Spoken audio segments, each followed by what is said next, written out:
وَكُلًّا نَّقُصُّ عَلَيْكَ مِنْ أَنبَاءِ الرُّسُلِ مَا نُثَبِّتُ بِهِ فُؤَادَكَ نحمده ونصلي على رسوله الكريم اما بعد فاعوذ بالله من الشيطان الرجيم بسم الله الرحمن الرحيم وإذ قال موسى لقومه إن الله يأمركم أن تذبحوا بقرة قالوا أتتخذنا هزوا قال أعوذ بالله أن أكون من الجاهلين صدق اللہ العظیم۔ محترم سامعین اکرام، سلسلہ قصص النبیین قدم بقدم میں ایک مرتبہ پھر میں آپ سے مخاطب ہوں۔ گزشتہ نشست میں ہم نے بنی اسرائیل کی وہ خرابیاں اور وہ بدعمالیاں ذکر کی تھی جو انہوں نے اللہ تعالیٰ کی نافرمانی کرتے ہوئے کی۔ آج ایک اور ان کا کارنامہ ذکر کر رہے ہیں۔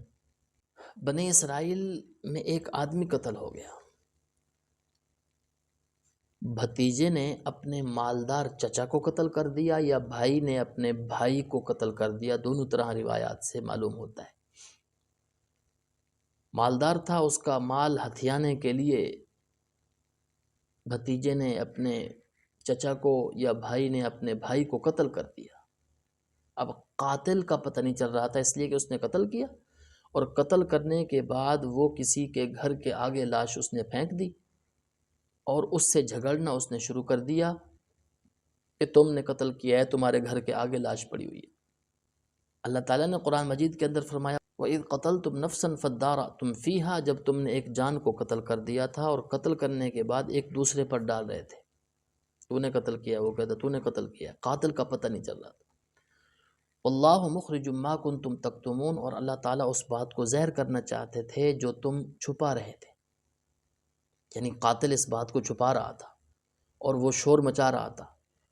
اللہ تعالیٰ کی طرف سے حکم یہ ہوا، حضرت موسیٰ علیہ السلام نے فرمایا کہ اللہ تعالیٰ فرماتے ہیں کہ ایک گائے ذبح کرو۔ انہوں نے کہا کہ اتتخذنا ہزوا، تو ہم سے کہ مذاق تو نہیں کر رہا کہ گائے کا قاتل کے ساتھ کیا تعلق؟ قال اعوذ باللہ ان اکون من الجاہلین، موسیٰ علیہ السلام نے فرمایا کہ میں اللہ تعالیٰ کی پناہ میں آتا ہوں کہ میں نادان لوگوں میں سے ہوں، میں ناواقف لوگوں میں سے ہوں، میں ایسے لوگوں میں سے ہوں جو مذاق کرتے ہیں، میں تو اللہ تعالیٰ کا حکم بیان کر رہا ہوں تمہیں۔ قالوا ادع لنا ربک، انہوں نے کہا کہ اپنے رب سے پوچھ کر بتلاؤ کہ ہمارے لیے یہ بات واضح ہو جائے کہ وہ گائے کس طرح کی ہو۔ قال انہ یقول انہا بقرۃ لا فارض ولا بکر، موسیٰ علیہ السلام نے فرمایا اللہ تعالیٰ فرماتے ہیں کہ وہ گائے نہ بڑی ہو نہ بچی ہو، اس کے درمیان میں جوان قسم کی ہو۔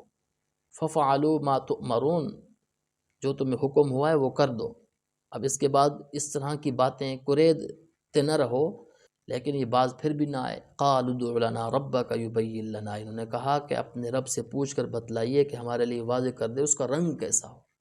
قال انہ یقول انہا بقرۃ صفراء، موسیٰ علیہ السلام نے فرمایا اللہ تعالیٰ فرماتے ہیں کہ وہ زرد رنگ کی ہو، فاقع لونہا تسر الناظرین، ایسا اس کا زرد رنگ ہو کہ دیکھنے والے کو خوش کر دے۔ قالوا ادع لنا ربک یبین لنا، پھر بھی باز نہ آئے۔ پہلے یہ پوچھا کہ وہ کس طرح کی ہو، پھر یہ پوچھا کہ رنگ کس طرح کا ہو، پھر انہوں نے پوچھا کہ یبین لنا ما ہی، پوچھ کر بتلائیے کہ وہ کس طرح کی ہو۔ ان البقرہ تشابہ علینا، ہمارے اوپر تو یہ بڑی مشکل ہو چکی ہے۔ وَإِنَّا إِن شَاءَ اللَّهُ لَمُهْتَدُونَ، جب ہمارے لیے بات پوری طرح واضح ہو جائے گی تو ہم ضرور اس طرح کی گائے تلاش کر لیں گے۔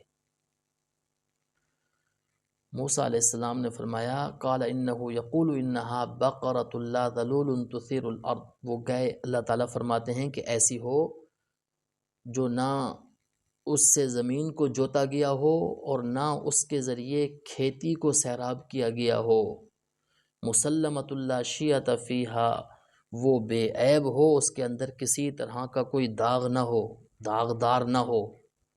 انہوں نے کہا قالوا الآن جئت بالحق، اب بات واضح ہو گئی ہے، اب ہمیں پتہ چل گیا ہے کہ اس طرح کی گائے ہو۔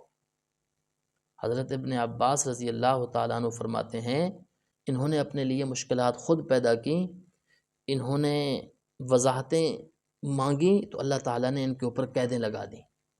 فَذَبَحُوهَا وَمَا كَادُوا يَفْعَلُونَ، انہوں نے پھر ذبح کیا۔ اللہ تعالیٰ فرماتے ہیں کہ یہ اس طرح کرنے والے تھے نہیں، یعنی بآسانی ان کو پتہ نہیں چلنا تھا، لیکن پھر بھی انہوں نے ذبح کر دیا۔ اس طرح کی گائے تلاش کر کے بڑی مشکل سے ان کو ملی، تلاش کیا، اس کو ذبح کیا، اس کو ذبح کر کے اس کا ایک حصہ مقتول کو مارا، جس سے مقتول زندہ ہو گیا، اور زندہ ہونے کے بعد اس نے بتلا دیا میرا قاتل فلاں ہے۔ تو گویا کہ بنی اسرائیل کو اللہ تعالیٰ نے ایک طریقہ بتلا دیا کہ قاتل معلوم کرنے کا طریقہ کیا ہے، کہ وہ جب گائے کو ذبح کرتے تھے تو اس طریقے سے جب کرتے تھے تو قاتل کا پتہ چل جاتا تھا۔ ایک تو یہ بات، اور دوسرا اللہ تعالیٰ نے بنی اسرائیل کو یہ بھی بتلا دیا کہ میں مردوں کو ایسا زندہ کروں گا، یعنی یہ نہ سمجھ لیں کہ جو مر گئے ہیں وہ ختم ہو گئے ہیں، انہوں نے دوبارہ بھی زندہ ہونا ہے۔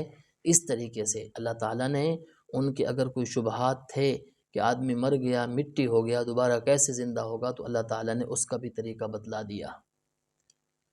تو بنی اسرائیل کی بہت ساری خرابیاں اور بدعمالیاں جو تھیں ہم نے کچھ پہلے بھی ذکر کی ہیں، اور یہ بھی بنی اسرائیل کی یہ بدعمالیاں کیوں ہوئیں؟ اس وجہ سے کہ انہوں نے اللہ تعالیٰ کے حکم کی نافرمانی کی، جہاد کا انکار کیا۔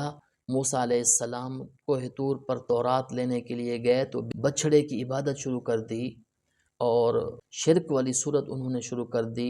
موسیٰ علیہ السلام جب واپس آئے دیکھا تو انہوں نے شرک کرنا شروع کیا ہوا تھا، تو اللہ تعالیٰ نے پھر ان کے لیے سزائیں بھی سخت دیں، جیسا کہ ہم نے پچھلی نشست میں ذکر کیا تھا۔ اور اسی طرح یہاں بھی ان کو حکم ہوا کہ گائے کو ذبح کرو، تو انہوں نے اس کے اندر قرید شروع کر دیں، وضاحتیں مانگنی شروع کر دیں، تو پھر ان کے اوپر قیدیں لگنا شروع ہو گئیں۔ تو قیدیں لگنے کے بعد پھر ان کے لیے مشکلات پیدا ہو گئی، گویا کہ بنی اسرائیل نے مشکلات اپنے لیے خود پیدا کی۔ اللہ تعالیٰ ہمیں بھی ان کی ان بدعمالیوں سے سبق حاصل کرنے کی توفیق عطا فرمائے۔ وآخر دعوانا ان الحمد للہ رب العالمین۔ وَكُلًّا نَّقُصُّ عَلَيْكَ مِنْ أَنبَاءِ الرُّسُلِ مَا نُثَبِّتُ بِهِ فُؤَادَكَ